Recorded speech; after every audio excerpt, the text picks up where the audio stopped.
สบายดีพี่น้องโมบายคุยเพิ่นนำมาพบกับพี่น้องเกษณาว่าใช้โปรแกรมเนาะ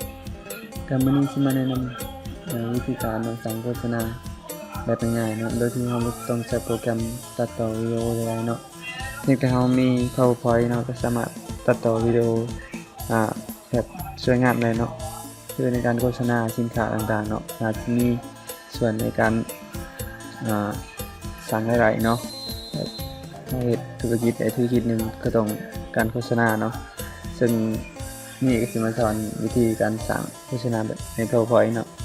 คือหลายท่านอาจสิยังบ่ฮู้เนาะก็สิ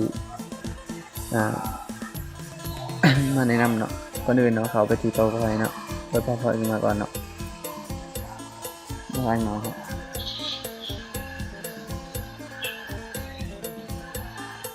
โอเคเนาะถ้าหลังจากเข้ามา PowerPoint เนาะเราก็ เลือกรูปเนาะคือเราเข้ามาPowerPointแล้วเราก็เลือกรูปแบ็คกราวนด์เนาะ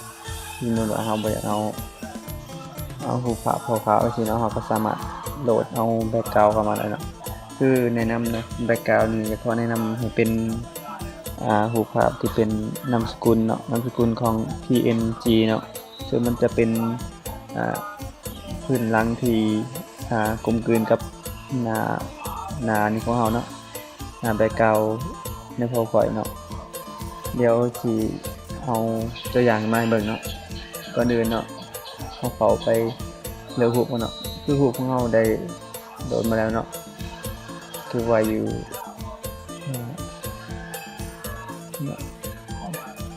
โอเคเนาะนี่เนาะนามสกุลของมันจะเขียนว่า PNG เนาะเดี๋ยวรูปนี้มาเนาะที่แจ้งเป็นอันนี้เป็นวิดีโอตัวอย่างเนาะเป็นการแต่งตัวอย่างเนาะในการสั่งโฆษณาคือผู้ใดที่เฮ็ดธุรกิจตัวใดก็โฆษณาตัวนั้นเนาะแต่อันนี้เราเป็นตามรูปตัวอย่างซื่อเนาะในการก็คือเดี๋ยวเราสิสั่งโฆษณากันตำบักหุ่งเนาะตำบักหุ่งเนาะแล้วเราจะสั่งเป็นสมมุติว่าผู้ที่ขายเกี่ยวกับตำบักหุ่งเนาะเดี๋ยวสิสอนเนาะโอเคเนาะพลังที่เราได้รูปมาครับจะปรับขนาดเนาะแล้วก็ใส่ลิงก์ต่างๆมันเนาะ คือถ้ารูปอะไรที่มันเป็นนามสกุลPNG เนาะเวลาที่เราลงมาแบบนี้เนาะมันจะเป็นสีขาวกับอันไหนเลยเนาะเราสามารถแต่งรูปได้เนาะว่าเราสิเอาแบ็คกราวด์ของรูปมีจังไดเนาะแล้วก็ลักษณะรูปเราจะใส่กรอบไปได้เนาะก็สามารถตกแต่งได้เนาะคือมันเข้ามาตัวนี้เนาะเข้ามาตัวนี้ฟอร์แมตนี้เนาะแล้วก็เข้ามาเลือกกรอบรูปเราจะเอาจังไดคือสมมุติเอาไปสิเนาะนี่เนาะสามารถตกแต่งเอาตัวเองเนาะสมมุติว่าทำยังไงพวกนี้เอาอีกสักรูปหนึ่งก็สามารถ copy แล้วก็เนาะได้สิเนาะในการตกแต่งแต่สมมุติว่าเราจะใส่อนิเมชันให้มันเนาะใส่อนิเมชันให้กับรูปภาพของเราเลยเนาะหรือว่าที่ใส่สีเข้าไปอะไรเนาะสีของอันนี้เห็นเป็นแต่นักกินเนาะครับมาตัวนี้เนาะpicture effect เนาะก็สามารถที่กล่าวเนาะกล่าวก็มาเลือกเอาเนาะคือสมมุติว่าเราอยาก เฮ็ดให้มันมีสีเบิด4อันเนาะก็กดโทรค้างแล้วก็นึกใส่รูปเนาะนึกใส่รูปมันขึ้นเป็นเส้นจังซี่เนาะตัวน้องเอามาก็กดจึงแล้วก็กดเอาเนาะตัวน้องเอาตัวน้องเนาะแล้วก็เข้ามาที่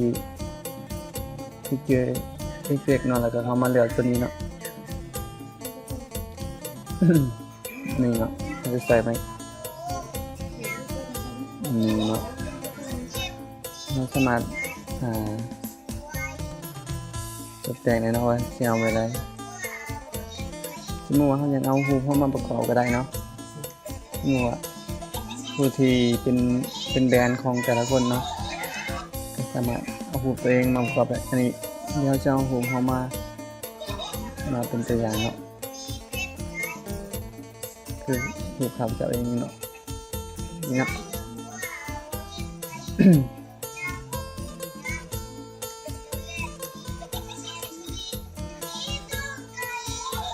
นี่เนาะเราก็มา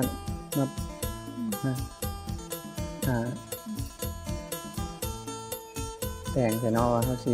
มันเป็นอะไรเนาะคือสมมติว่าวันนี้อาจจะเลือกใส่อันนี้มิสั่นเท่านั้นเนาะมาใส่อันนี้มิสั่นให้มันถ้ามันลอยขึ้นมาเนาะหรือว่า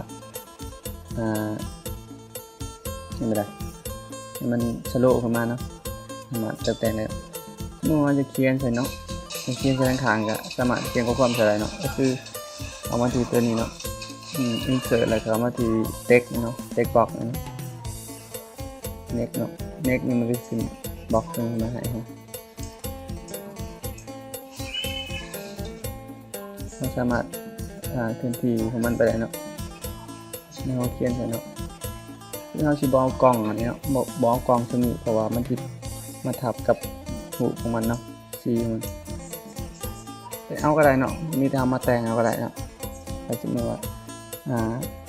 ให้เขียนว่าตำเนาะตำบักหุ่งเราเขียนก่อนใช่ไหมตำบักหุ่งแซ่บๆจังหวะนี้เนาะมันก็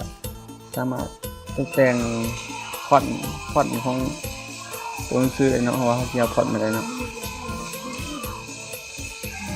เอามาปรับเนาะ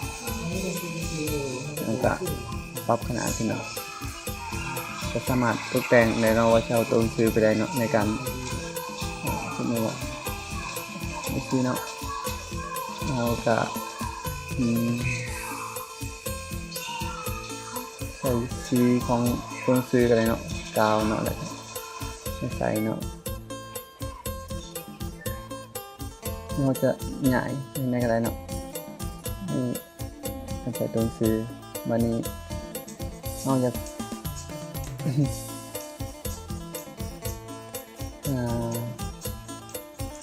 เราอยากใส่แอนิเมชันให้มันนะใส่แอนิเมชันแบบใดเนาะคือเวลาที่เราเป็นวิดีโอเนาะเราใช้ตัวใดขึ้นมาก่อนเนาะสมมติว่า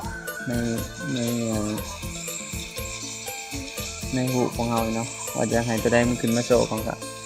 หนูเราสิเอาตัวนี้เนาะตำหุ่งเนาะมาก่อนเนาะนี่เนาะถูกเอาขึ้นมาตำลังเนาะเพียงเอาตัวนี้เนาะมาแต่งเนาะคือหนูเราจะเอาตัวนี้ก็ได้เนาะนี่เนาะตัวนี้ทำวอลเนาะถูกตัวเนาะมันก็ลบออกเนาะโอเคเราก็มาลองโชว์บนเนาะ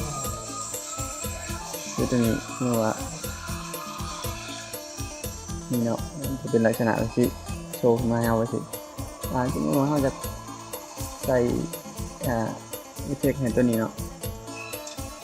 หูของเราเนาะก็สามารถแอดอะไรก็มันจัดขึ้นมาอย่างนี้เนาะโดยสีได้เนาะ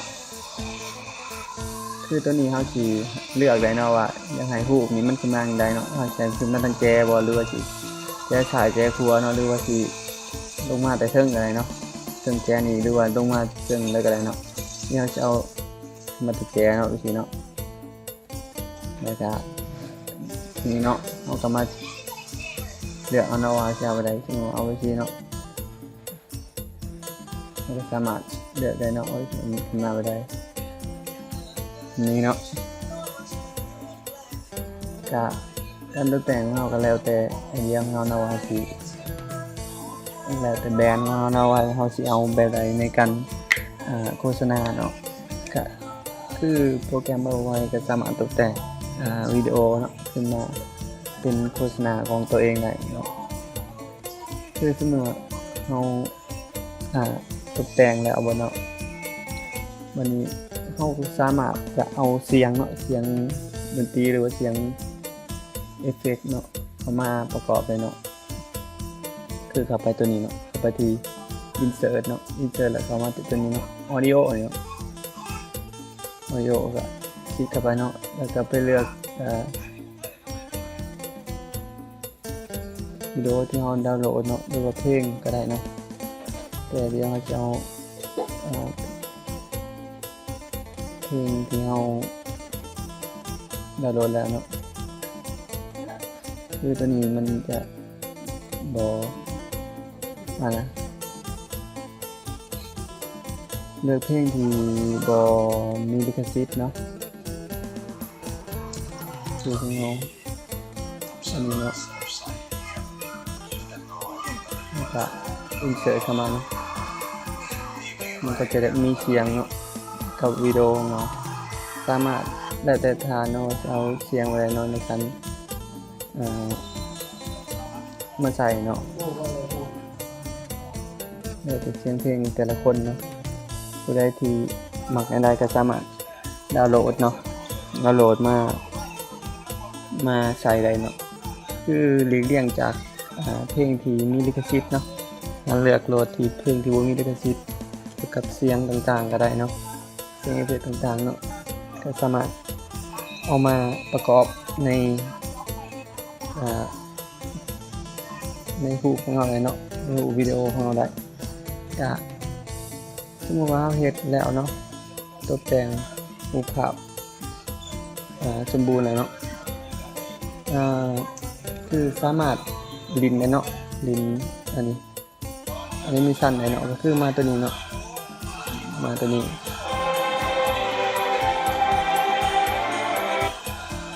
คือมันจะสามารถมีวิดีโอของเราได้เนาะถ้าสมมติว่าเราเฮ็ดแล้วสมบูรณ์ก็เข้ามาตัวนี้เนาะคือเราเซฟไฟล์อะไรเนาะเซฟไฟล์เอกสารนั่นแหละแต่ว่าเราสิมาตัวนี้เนาะใจแท้เนาะก็คือมันจะexport เนาะ export เราคลิกเข้าไปเนาะแล้วเราจะมาเลือกตัวนี้เนาะมันจะเขียนว่าsave เนาะ save วิดีโอเนาะคลิกเข้าไปเนาะ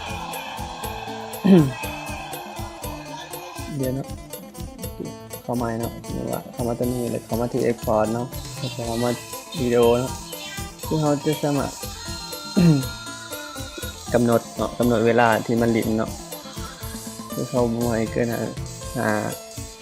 นาทีเนาะเราก็สามารถเลือกได้ว่าจะเอา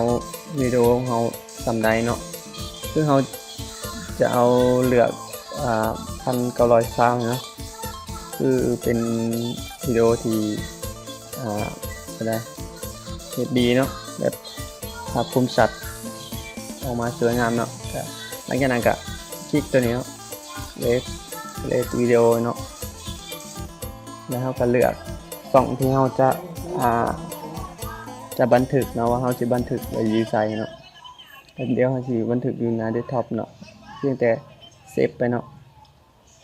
แล้วเราก็ทำการรอฐานเนาะตัวนี้มันจะทำการตั้งเนาะติดตั้งวิดีโอของเราหรือว่าดาวน์โหลดเป็นไฟล์ตัวนี้ให้เป็นไฟล์วิดีโอเนาะการสั่งโปรไฟล์ก็มีแต่รอถ่ายเนาะให้มันเต็มก็นี่เนาะไฟล์หลังที่มันดาวน์โหลดสำเร็จมันก็เป็นไฟล์บางใหญ่เนาะก็สามารถเป็นก็ได้เป็นวิดีโอสั้นๆเนาะในการโฆษณาของเราได้เนาะก็ที่ของเราก็คือสิมีเพียงตัวนี้เนาะในการมานำเสนอหรือว่าบอกเนาะให้แก่กับผู้ที่จะสนใจเฮ็ดโฆษณาเนาะได้ง่ายๆผู้ที่บ่มีโปรแกรมในการตัดต่อวิดีโอก็สามารถใช้ PowerPoint เนาะในการช่วยในการโฆษณาเนาะหรือว่าสร้างเป็นวิดีโอก็ได้เนาะใน PowerPoint มันก็สามารถมีวิดีโอขึ้นมาได้เนาะคือเราจะสามารถเฮ็ดพวกที่ภาพนิ่งภาพหนังเราก็สามารถตกแต่งให้เป็นภาพเคลื่อนไหวได้เนาะก็ที่ของเราก็สิมีเพียงตัวนี้เนาะมีแต่ฝากกดไลค์กดแชร์เนาะกดติดตามช่องเราเนาะเป็นกำลังใจให้เราในการทำคลิปใหม่ๆต่อไปเนาะก็ขอบใจเนาะสวัสดีแล้วพบกันคลิปหน้าเนาะขอบใจ